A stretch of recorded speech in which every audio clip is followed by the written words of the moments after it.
நந்தினி என்னோட சிறு வயது காதலியா இருந்தா நான் அவளை எப்படி போக விட முடியும்? என்னால நிம்மதியா வாழ முடியும்.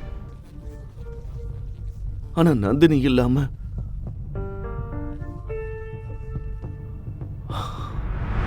அட தேவ் சார், எப்படி இந்த சாதாரண இன்ஸ்பெக்டரை ஞாபகம் வச்சிருக்கீங்க? இன்ஸ்பெக்டர் சார், எனக்கு நீங்க ஒரு சின்ன வேலை செய்யணும். ஒரு நிமிஷம் பாட்டீல். செல் நம்பர் 3ல இருக்கிற அந்த ஹீரோவோட துணிகளை கழட்டு. இன்னைக்கு அவனோட வெறிய நான் அடக்கிறேன். ஆமா தேவ் சார், வேலை முடிஞ்சிடும்.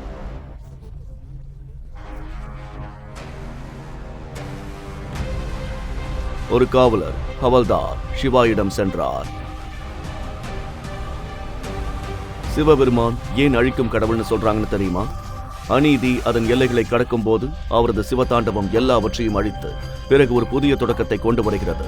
இப்போது முழு உலகமும் சிவாயின் தாண்டவத்தை பார்க்கும்.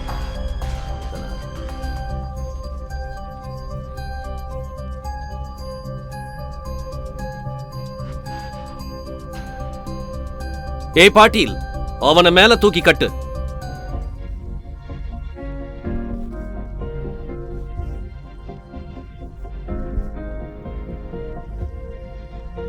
அடி பாட்டீல்.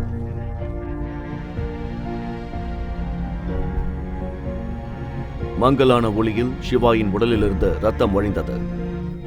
மேலும் இன்ஸ்பெக்டர் பெல்டால் அவனை அடித்துக் கொண்டிருந்தார்.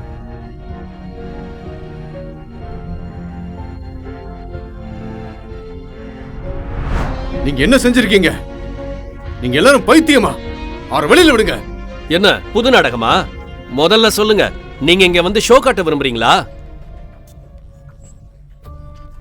அவர்தான் மேஜர் சிவாய் மகேஸ்வரி. 3 வருஷத்துக்கு முன்னாடி இந்த சிட்டியை காப்பாத்தினவர் தெரியுமா உங்களுக்கு? அவர் ஒரே நேரத்துல 735 பயங்கரவாதிகளை கொண்ட ஒரு போர் வீரர். அது மட்டுமல்ல, இந்தியாவின் மிகப்பெரிய ரகசிய ஏஜென்சியோட சீஃப் மேஜர் சிவாய். இங்க பாருங்க இன்ஸ்பெக்டர், இதை நீங்க ரகசியமா வச்சுக்கணும். இந்த பெயரை கேட்டதும் இன்ஸ்பெக்டரின் இதயம் ஒரு நிமிடம் நின்றுவிட்டது. அவர் இப்படி ஒரு உயர் பதவியில் உள்ள அதிகாரியை இரவில் சித்திரவதை செய்து கொண்டிருந்தார். இப்போது அவர் ஏன் இந்த நிலையில் இருக்கிறார்? இன்ஸ்பெக்டர் இப்போது தனது வேலையை இழக்கப் போகிறோம் என்று பயந்தார். சிறிது நேரத்தில் சிறையின் கதவுகள் திறக்கப்பட்டன. சிவாயின் கைகளிலும் கால்களிலும் கட்டப்பட்டிருந்த கயிறுகள் அவிழ்க்கப்பட்டன. மேலும் அவரை மரியாதையுடன் வெளியே அழைத்து வந்து ஒரு நாற்காலியில் உட்கார வைத்தனர். சிவாயின் உடைகள் கிழிந்திருந்தன. அவரது தலை முதல் கால் வரை உடல் முழுவதும் ரத்தத்தால் நனைந்திருந்தது. 2 கான்ஸ்டபிள்கள் அவரது உடலில் இருந்த ரத்தத்தை சுத்தம் செய்ய தொடங்கினர். 3 வருடங்களுக்கு பிறகு அனைத்து கமாண்டோக்களும் இன்றுதான் சிவாயை முதல் முறையாக பார்த்தார்கள். சார், உங்களை எங்க தேடியும் கண்டுபிடிக்க முடியல. நீங்க இங்க இந்த நிலைமையில இருக்கீங்கன்னு நேத்து தான் தெரிஞ்சுக்கிட்டோம். அதனாலதான் நான் உங்களை கூட்டிட்டு போக நான் பட்டாலியன்களோட இங்க வந்திருக்கேன் sir. Sorry sir, I am late. இல்ல கேப்டன், நீங்க சரியான நேரத்துக்கு வந்துட்டீங்க. நாம இங்கிருந்து கிளம்பணும்.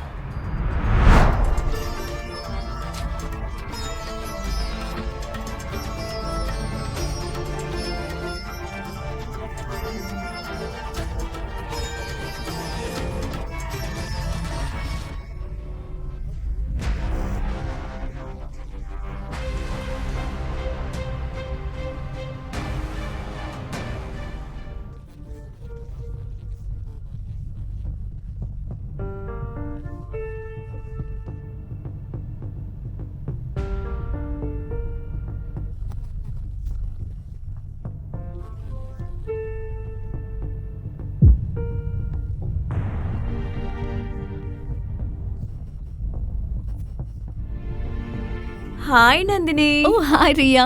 Wow, you are looking so pretty. Thank you. Jewellery போட மறந்துட்டியா? ஓ சாரி. உன் புருஷனால ஒரு செருப்பு கூட வாங்கி தர முடியாதுல்ல? ஜுவல்லரிங்கிறதுலாம் ரொம்ப லாங். ஆனா என் ஹஸ்பண்ட் பாத்தியா 3 கோடி ரூபாய்க்கு இந்த நெக்லஸ் வாங்கி கொடுத்தாரு. நல்லா இருக்குல்ல?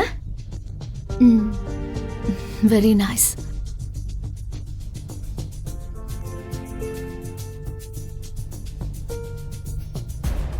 மேஜர் சிவாய்,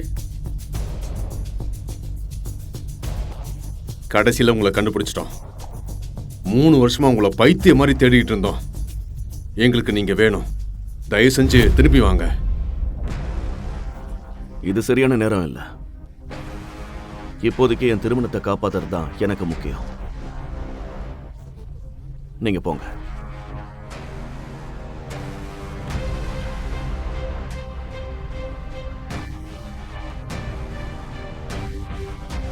யாரு வந்திருக்காங்கன்னு பாத்தியா? நந்தினியோட புருஷன். நீ என்ன வேணாலும் சொல்லு. அவனோட அவுட்ஃபிட்டும் அவனோட லுக்கும் seriously too hard to handle. அவனோட ஹார்ட்னஸ் வச்சு ஊருக போட போறியா? யாரோட முகத்தை வச்சோ வேர்ல்ட் டூர் எல்லாம் போக முடியாது. அதுக்கு பாக்கெட்டும் ஃபுல்லா இருக்கணும்.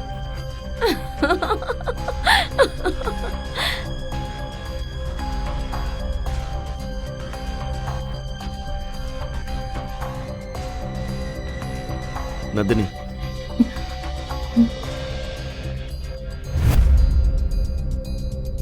நந்தினி, உன்கிட்ட முக்கியமான ஒரு விஷயத்தை பத்தி பேசணும். ப்ளீஸ்.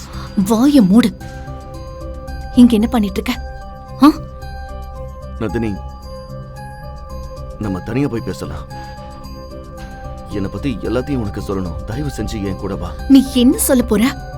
3 வருஷமா உன்னோட பேச்ச தானே நான் கேட்டுட்டு இருக்கேன். இப்ப இந்த பொக்கை எடுத்துட்டு முதல்ல இங்க இருந்து கிளம்பு. கிளம்புன்னு சொன்ன. நிக்காம கிளம்பு.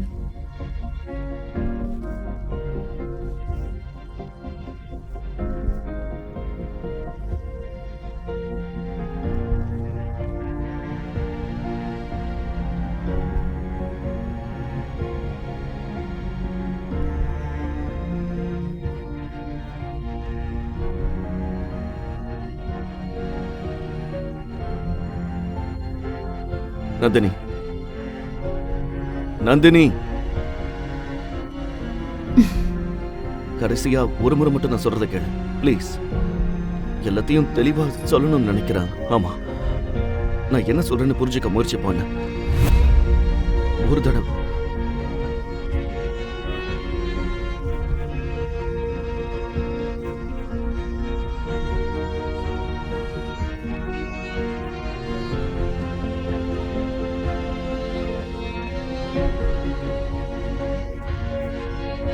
இத பார்த்தல? நல்லா பாரு. கண்ணை திறந்து பாரு. உன்னோட தகுதியும் இதே மாதிரிதான். என் மூஞ்சிலேயே முழிக்காத. இங்கிருந்து போ வெளியே. என்ன என்ன ஒரே ரகல? அது நம்மள இல்ல பேபி. ரிலாக்ஸ் பண்ணு. உன் புருஷன் ஒரு வெத்து வேட்ட. நான் இல்ல. உனக்கு எவ்வளவு பணம் வேணும்? 1 கோடி, 2 கோடி, 10 கோடிக்கா? நான் உனக்கு தரேன். என்ன? நீங்க எனக்கு உதவி செய்வீங்களா? ஆப்வியஸ்லி. நான் உன் நண்பன். ஆனா எனக்கு ஒரு கண்டிஷன் இருக்கு. உனக்கு 2 கோடி வேணும்னா நீ என் கூட இருக்கணும். 10 கோடி வேணும்னா நீ முழுசா எனக்கு சரணடையணும். தேவ் பேசி முடிப்பதற்குள் சிவாய் குறுக்கிட்டான்.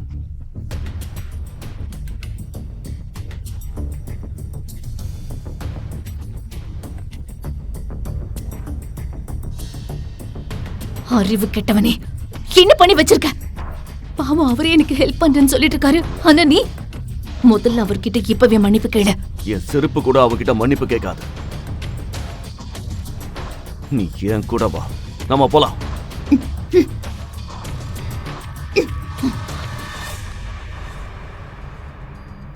சிவாய் நந்தினியை பார்த்துக் கொண்டிருந்தான்.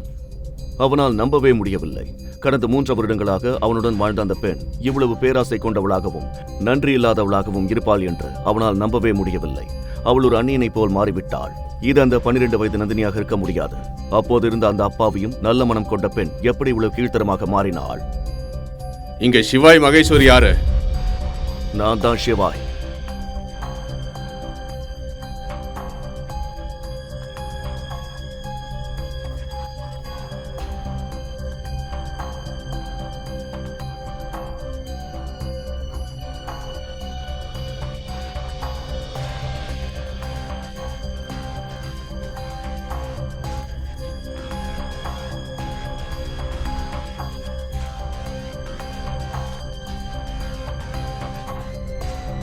மகாதேவி அம்மா மேல சத்தியமா சொல்றேன், இன்னைக்கு நீங்க யாருமே உங்க சொந்த காலோட திரும்பி போக மாட்டீங்க.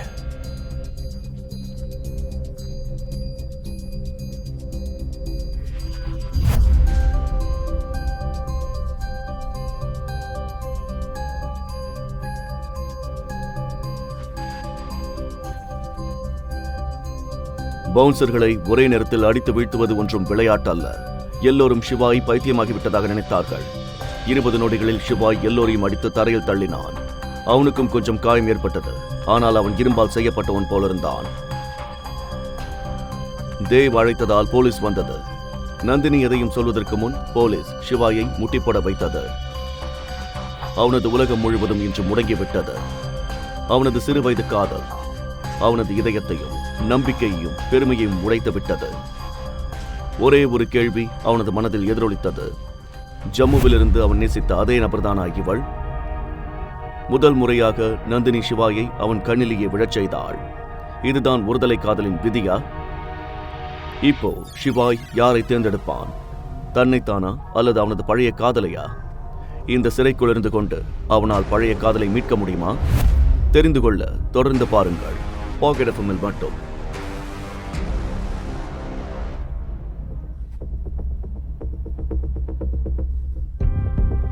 மறுபக்கம் நந்தினி நள்ளிரவில் தன் வீட்டை அடைந்து ரேகாவிடம் கோபமாக கத்தத் தொடங்கினாள்.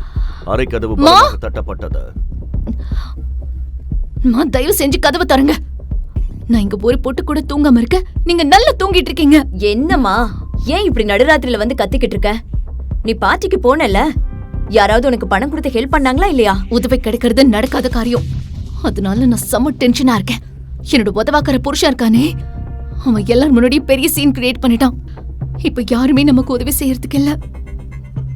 நந்தினி கிளப்பில் நடந்த முழு சம்பவத்தையும் தன் அம்மாவிடம் சொன்னாள்.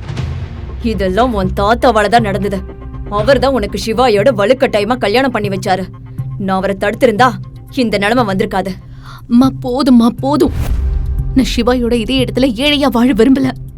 நான் அவனை டிவோர்ஸ் பண்ண போறேன். ஆனா கண்ணா, எப்படி விவாகரத்து பண்ண முடியும்? அந்த பெரியவரோட ஒப்பந்தம் உனக்கு ஞாபகம் இருக்கா? நீ சிவாய விவாகரத்து செஞ்சா பஜாஜ் குடும்பத்தோட சொத்துல பாதி அவனுக்கு போய் சேரும்னு அதுல தெளிவா இருக்கு. அந்த வெட்டி பையன் சிவாய்க்கு அதுதான் வேணும். நம்ம பணத்தை வச்சு அவனோட காலி பாக்கெட்டை ஃபில் பண்ணிக்குவான். இல்லம்மா, இதுதான் சரியான நேரம். நான் என்ன பண்றேன்னு எனக்கு தெரியும். எல்லாத்தையும் நான் பாத்துக்கிறேன். இதை சொல்லிவிட்டு நந்தினி ரொம்ப தந்திரமான பார்வையுடன் இருந்தாள். அவள் கோபப்பட்டாள். சிவாய் தன் காதல் மற்றும் தன் தன்மானம் பற்றி கவலைப்படவில்லை. அவன் இரண்டிற்கும் இடையில் தவித்துக் கொண்டிருந்தான். 12 வருஷங்களுக்கு முன்னால் நடந்த சம்பவம் அவனது மனதில் இன்னும் இருந்தது. அது திரும்ப திரும்ப அவனது மனதில் ஓடிக்கொண்டிருந்தது. நந்தினி அவனது சிறுவயது காதலியாக இருக்க முடியாது. அவள் கொடூர குணம் கொண்டவளாக இருந்தாள். நேற்றிரவு கொடுத்த வாக்குறுதியை எப்படி மறந்தாள்? இதை பற்றி யோசிக்கையில் அந்த சிறுவயது பெண்ணின் அப்பாவியான முகம், அழகான ஆழமான கண்கள், இனிமையான குரல் போன்றவை சிவாயின் கண்களுக்கு முன்னால் ஒவ்வொன்றாக வரத் தொடங்கின.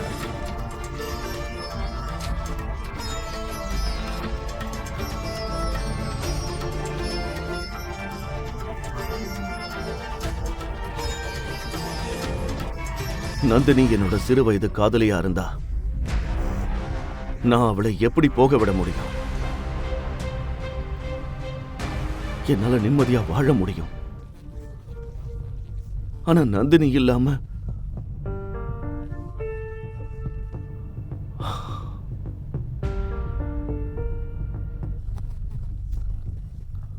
அடுத்த நாள் காலையில் நந்தினி சீக்கிரமாக எழுந்து தயாரானாள். இந்த பயனற்ற திருமணத்திலிருந்து விடுபட ஒரு வாய்ப்பு கிடைத்ததால் இன்று அவள் மகிழ்ச்சியாக இருந்தாள். இன்னைக்கு அவனை வெயில் எடுப்பேன்னு ரொம்ப சந்தோஷமா இருப்பான். ஆனா நான் அவனை இப்போ வெயில் எடுக்க போறதில்ல. என்னோட டிவோர்ஸ் விஷயமா லாயரை பார்க்க போறேன். அவனோட பெயிலுக்காக இல்ல. I'm so happy. நந்தினி கீழே வந்தாள். அவளது நண்பன் யாஷ் அங்கு ஏற்கனவே டீ குடித்துக் கொண்டு அமர்ந்திருந்தான். யாஷ் நந்தினியின் பள்ளி நண்பன். பள்ளி நாட்களிலிருந்து அவளுக்கு அவன் மேல் ஒரு கிரஷ் இருந்தது. ரேகா மூலமாக விவாகரத்து பற்றி தெரிந்து கொண்டு நந்தினியை சந்திக்க வந்திருந்தான். அட யாஷ் தம்பி, இத்தனை நாள் கழிச்சு வந்திருக்க?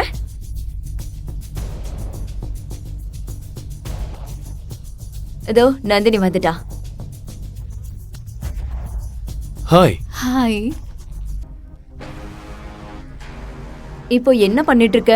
இவ்ளோ காஸ்ட்லியான கார்லாம் வாங்கியிருக்க? ஆமா ஆண்டி, உண்மையில எனக்கு ஒரு ப்ரமோஷன் கிடைச்சது. இப்போ என்னோட சம்பளம் 5 கோடி. வாவ். ஆமா ஆண்டி. கண்ணா, நீ ரொம்ப பொறுப்பானவ, திறமையானவ. இந்த சிவாய் நம்ம குடும்பத்துக்கே அவமானம். நான் உன்கிட்ட ஒரு உண்மையை சொல்லட்டுமா? இதுவரை நந்தினியும் சிவாயும் ஒரே படுக்கையில தூங்க கூட இல்ல. சீரியஸா?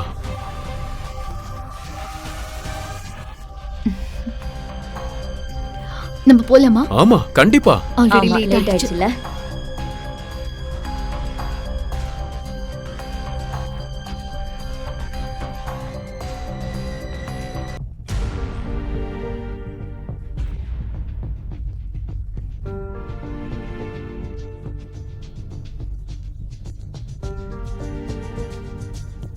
அட தேவ் சார், எப்படி இந்த சாதாரண இன்ஸ்பெக்டரை ஞாபகம் வச்சிருக்கீங்க? இன்ஸ்பெக்டர் சார், எனக்கு நீங்க ஒரு சின்ன வேலை செய்யணும். அவமானத்திற்கு பழி வாங்குவதற்காக தேவ் போலீஸ் ஸ்டேஷனுக்கு போன் செய்து இன்ஸ்பெக்டருக்கு லஞ்சம் கொடுத்து சிவாய்க்கு 3rd டிகிரி டார்ச்சர் செய்ய சொன்னான். ஒரு நிமிஷம் பாட்டீல், செல் நம்பர் 3ல இருக்கிற அந்த ஹீரோவோட துணிகளை கழட்டு. இன்னைக்கு அவனோட வெறிய நான் அடக்கிறேன். ஆமா தேவ் சார், வேலை முடிஞ்சிடும்.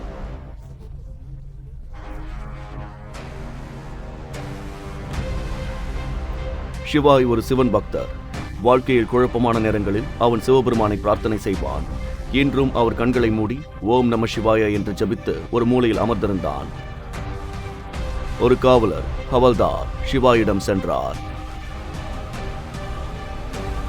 சிவபெருமான் ஏன் அழிக்கும் கடவுள்னு சொல்றாங்கன்னு தெரியுமா? அநீதி அதன் எல்லைகளை கடக்கும் போது அவரது சிவதாண்டவம் எல்லாவற்றையும் அழித்து பிறகு ஒரு புதிய தொடக்கத்தை கொண்டு வருகிறது. இப்போது முழு உலகமும் சிவாயின் தாண்டவத்தை பார்க்கும்.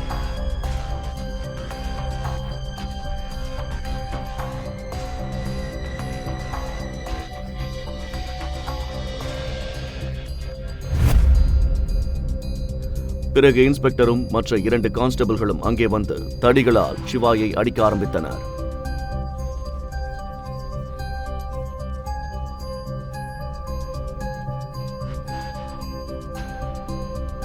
ஏய் பாட்டீல், அவனை மேல தூக்கி கட்டு. சில நிமிடங்களில் கான்ஸ்டபிள்கள் அவனது கைகளையும் கால்களையும் கட்டி ஜெயிலில் தொங்க விட்டனர். அவனது தசை உடல் ஒரு விலங்கு போல இருந்தது.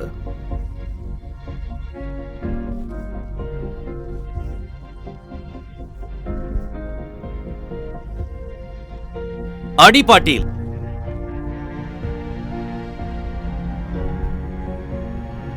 மங்கலான ஒளியில் சிவாயின் உடலிலிருந்து ரத்தம் வழிந்தது. மேலும் இன்ஸ்பெக்டர் பெல்ட்டால் அவனை அடித்துக் கொண்டிருந்தார்.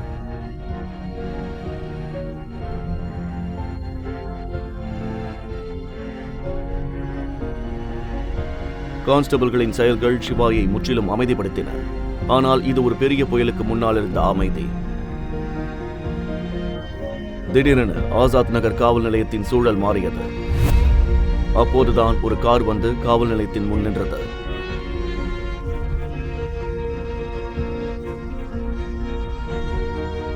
அதிகாரிகளில் ஒருவரான கேப்டன் சர்தாஜ் சிவாயை இப்படி பார்த்து அதிர்ச்சி அடைந்தார்.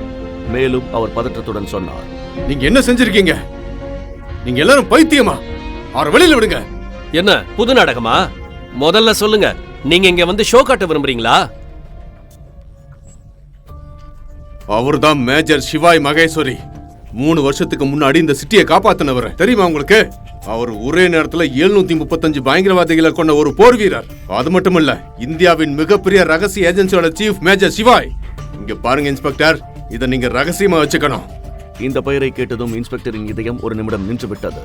அவர் இப்படி ஒரு உயர் பதவியில் உள்ள அதிகாரியை இரவில் சித்திரவதை செய்து கொண்டிருந்தார். இப்போது அவர் ஏன் இந்த நிலையில் இருக்கிறார்? இன்ஸ்பெக்டர் இப்போது தனது வேலையை இழக்கப் போகிறோம் என்று பயந்தார். சிறிது நேரத்தில் சிறையின் கதவுகள் திறக்கப்பட்டன. சிவாயின் கைகளிலும் கால்களிலும் கட்டப்பட்டிருந்த கயிறுகள் அவிழ்க்கப்பட்டன. மேலும் அவரை மரியாதையுடன் வெளியே அழைத்து வந்து ஒரு நாற்காலியில் உட்கார வைத்தனர். சிவாயின் உடைகள் கிழிந்திருந்தன. அவரது தலை முதல் கால் வரை உடல் முழுவதும் இரத்தத்தால் நனைந்திருந்தது. 2 கான்ஸ்டபிள்கள் அவரது உடலில் இருந்த இரத்தத்தை சுத்தம் செய்ய தொடங்கினர். 3 வருடங்களுக்கு பிறகு அனைத்து கமாண்டோக்களும் இன்றுதான் சிவாயை முதல் முறையாக பார்த்தார்கள். சார், உங்களை எங்க தேடியும் கண்டுபிடிக்க முடியல. நீங்க இங்க இந்த நிலைமையில இருக்கீங்கன்னு நேத்து தான் தெரிஞ்சுக்கிட்டோம். அதனாலதான் நான் உங்களை கூட்டிட்டு போக நான் பட்டாலியன்களோட இங்க வந்திருக்கேன் sir. Sorry sir, I am late. இல்ல கேப்டன், நீங்க சரியான நேரத்துக்கு வந்துட்டீங்க. நாம இங்கிருந்து கிளம்பணும். என்ன பஜாஜ் மேன்ஷன்ல இறக்கி விடுங்க. இவை அனைத்திற்கும் பிறகு சிவா இன்னும் நந்தினியை பற்றி யோசித்துக் கொண்டிருந்தான். நந்தினி நேற்றிரவு பற்ற வைத்த நெருப்பு அவனது கண்களில் இன்னும் எரிந்து கொண்டிருந்தது. அந்த நெருப்பை அணைக்க சிவாய் நந்தினியை சந்திக்க வேண்டும். அந்த நெருப்பு அணைக்கப்படுமா என்பது நந்தினியை சந்தித்த பிறகுதான் தெரியும். சிவாய் எல்லாரையும் திரும்பி போகும்படி உத்தரவிட்டான். Platoon, fall back. Sir. Shivay காவல் நிலையத்தை விட்டு வெளியேறி விரைவாக காரில் ஏறினான். அனைத்து கமாண்டோக்களும் அவனுக்கு பின்னால் ஓடி காரில் ஏறினார்கள்.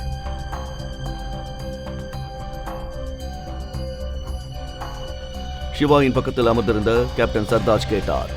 மேஜர், ஏன் ஒரு நைட்டு ஃபுல்லா ஜெயில இருந்தீங்க? ஏன் எங்களை கூப்பிடல? நாங்க ஒரு நைட் இருக்கலன்னா எப்படி என்னையே நான் மதிக்க கத்துக்குவேன் சர்தாஜ். ஆனா இப்போ எல்லாமே சரியாயிரும். இந்த இரவு எப்பவும் எனக்கு மறக்க முடியாததா இருக்கும். அவனுக்கு நந்தினியிடமிருந்து எந்த எதிர்பார்ப்பும் இல்லை. ஆனால் இன்னும் அவளது கசப்பான வார்த்தைகளை பற்றி நினைப்பது அவனது உடலில் ஒரு நடுக்கத்தை ஏற்படுத்தியது. நான் ஒரு முக்கியமான விஷயத்தை பத்தி பேசணும். 5 வருஷத்துக்கு முன்னாடி JNKல நடந்த சட்டவிரோத நடவடிக்கை தொடர்பா நாங்க ஒரு அக்ரிமெண்ட் சைன் பண்ணோம். ஆனா இப்ப எங்களால் அதை முடிக்க முடியல. அங்க இருக்கிற சட்டவிரோத அமைப்புகள் ஒப்பந்தத்தை மீறிட்டாங்க. அவங்க எந்த நேரத்திலயும் எங்க மேல தாக்குதல் நடத்தலாம். எங்களுக்கு நீங்க வேணும் மேஜர். நீங்க இப்ப திரும்பி வரணும். எங்க சூழ்நிலை உங்களுக்கு நல்லா புரியும்னு நினைக்கிறேன் மேஜர். நான் அந்த உலகத்தை 3 வருஷங்களுக்கு முன்னாடியே விட்டுட்டேன் Sartaj. Now I am a common man.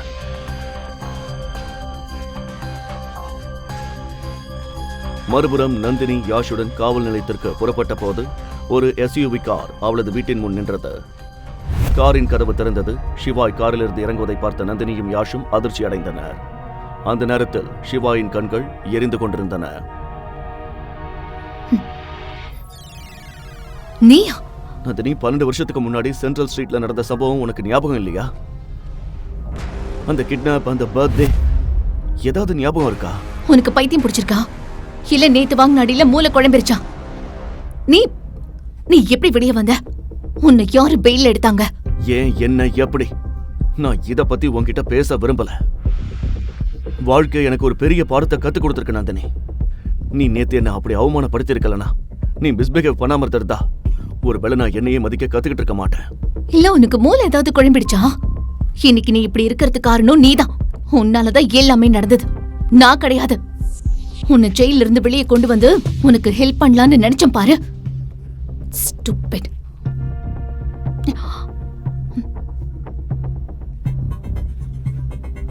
நான் உன்கிட்ட இருந்து விவாகரத்து வேணும்னு நினைக்கிறேன் நந்தினி. ஏன்னா நான் நேசிச்ச அந்த பொண்ணு நீ இல்ல. தலைவர் சொன்னதை கேட்டு எல்லோரும் அதிர்ச்சி அடைந்தனர். சிவாய் நந்தினியை விவாகரத்து செய்ய விரும்பினானா? நந்தினி கோபமாக கெட்ட வார்த்தைகள் சொல்லி நகர்ந்தாள். நீ என்ன சொன்ன? நீ எனக்கு விவாகரத்து கொடுக்கறியா? என்னோட தகுதி உன்னை விட பல மடங்கு அதிகம். உனக்கு தெரியும்ல? அதை விட நீ எப்படி வெளியில வந்த? உனக்கு யார் பெயில் வாங்கி தந்தாங்க? இவனை இங்க கூட்டிட்டு வந்தவங்க நல்லவங்க. அவங்க இவனை வீட்டை விட்டுட்டு போயிட்டாங்க. இவன் அவங்க கால்ல விழுந்து கெஞ்சிருப்பான். இல்லனா இவன் வெளியே வந்திருக்க மாட்டான். இப்போ உங்களுக்கு தெரியாது, நான் என்னையே மதிக்க கத்துக்கிட்டேன். நான் மகாதேவன் குடியிருக்கும் அந்த ஒளி துகள். இதுவும் உண்மைதான். நான் என்ன மதிக்கலனா இந்த உலகம் என்ன எப்படி மதிக்கும்? என் ஒவ்வொரு மூச்சும் என் வழிபாடு, ஒவ்வொரு அடியும் ஒரு உதாரணம். இனி நீ பார்த்துக்கிட்டே இரு. இது ரொம்ப சுவாரஸ்யமா இருக்க போகுது. நீ யார் இப்ப இதெல்லாம் சொல்லிட்டு இருக்கிறதுக்கு? இந்த மொத்த ஊருக்கும் தெரியும் நீ என்ன வேலை செஞ்சுட்டு இருக்கன்னு. பெரிய இவன் மாதிரி எனக்கு லெக்சர் கொடுக்க வந்துட்டான். ஆமா, நான் என்னோட மரியாதையை இழந்தேன். உனக்கு முன்னாடி, உன் குடும்பத்துக்கு முன்னாடி, ஏன் இந்த முழு நகரத்துக்கும் முன்னாடி. அது ஏன் தப்புதான். ஆனா நீ என் காதல பார்க்கல நந்தினி. உனக்காக நான் செஞ்ச சின்ன சின்ன முயற்சிகள் எதையும் நீ பார்க்கல. நீ என்ன நினைச்சிட்டு இருக்க நந்தினி? என்ன திட்டுறதையெல்லாம் கேட்டு ரசிச்சுக்கிட்டு இருக்கேன்னா? நான் உன்னை மட்டும்தான் உண்மையா நேசிச்சேன். ஆனா நீ அதை புரிஞ்சுக்கவே இல்லை. உன்னோட அம்மா உனக்கு காட்டினதையும் இந்த நகரம் உனக்கு காட்டினதையும் மட்டும்தான் நீ பார்த்த. என்னோட காதலை உன்னால எப்பவுமே புரிஞ்சுக்க முடியல நந்தினி, எப்பவுமே. ஆனா மகாதேவ் மேல சத்தியம், இனி என் கண்ணு முன்னாடியே நான் அவமானப்பட விரும்பல. சிவாய் சிறையில் இருந்த ஒரு நாளில் மிகவும் மன உளைச்சல் அடைந்தான். அவன் உடலை விட அவனது ஆன்மாவில் வலி அதிகமாக இருந்தது. ஆனால் அந்த வெட்கமில்லாத மக்கள் அவனது நிலைமையை பற்றி யோசிக்கவில்லை. நான் உன்னோட காதலை எப்பவுமே விரும்பல. முதல் நாள்ல இருந்தே நான் உன்னை வெறுத்துட்டு தான் இருந்தேன். என் தாத்தா உன்கிட்ட என்ன பார்த்தாருன்னு தெரியல. அவர் ஃபோர்ஸ் பண்ணதுனாலதான் உன்னை நான் கல்யாணம் பண்ணிக்கிட்டேன். இப்ப நீ என்ன சொன்ன? சின்ன முயற்சியா? என்னது? நீ எனக்கு லாஸ்ட் ஒரு ஃபேக் pearl நெக்லஸ் gift கொடுத்தியே, அதுதான் ஃபேக். இப்போ உனக்கு புரியுதுல்ல? நானும் எப்போ உன்கிட்ட இருந்து விடுதலை கிடைக்கணும் காத்துட்டு இருந்தேன். என்கிட்ட இருந்து விடுதலையா? உனக்கு அது கண்டிப்பா கிடைக்கணும் நந்தினி. ஏன்னா இப்பதான் உனக்கு இந்த ஆள் இருக்கானே. யாஷை நோக்கி நந்தினியிடம் சிவாய் சொன்னான், நான் எப்பவுமே கொடுக்க முடியாத எல்லாத்தையும் இவன் கொடுப்பான். நான் இவள உன்னை விட சந்தோஷமா வச்சிருப்பேன்.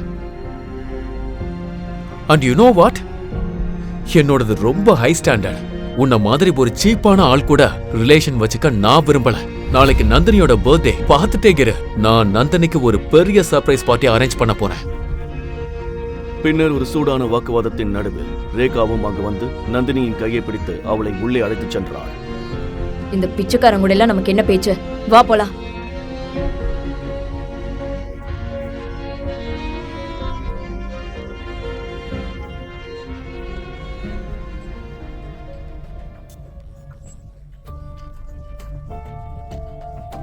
சிவாயும் யாஷும் நேருக்கு நேர் நின்றிருந்தனர். தனிமையில் இருப்பதைக் கண்டு பதற்றமடைந்த யாஷ் ஒரு நிமிடம் யோசித்துவிட்டு நந்தினியை அழைத்து சொன்னான், ஓகே நந்தினி, நான் நாளைக்கு வரேன்.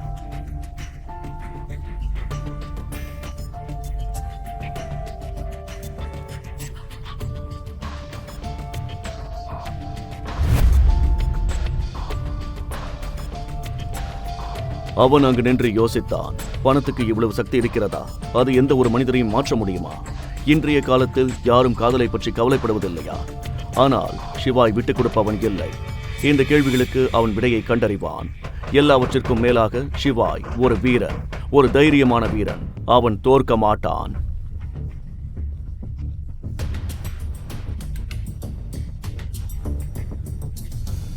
சிவாய் தனது ஸ்கூட்டரை ஒரு ஆளில்லாத தெருவில் நிறுத்தினான்.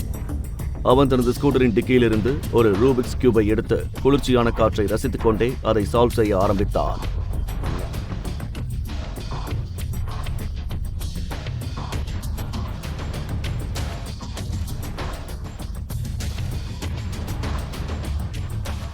அப்போது அவனது கண்களில் ஒரு பிரகாசம் தோன்றியது. அவனுக்கு ஒரு வழி கிடைத்துவிட்டது.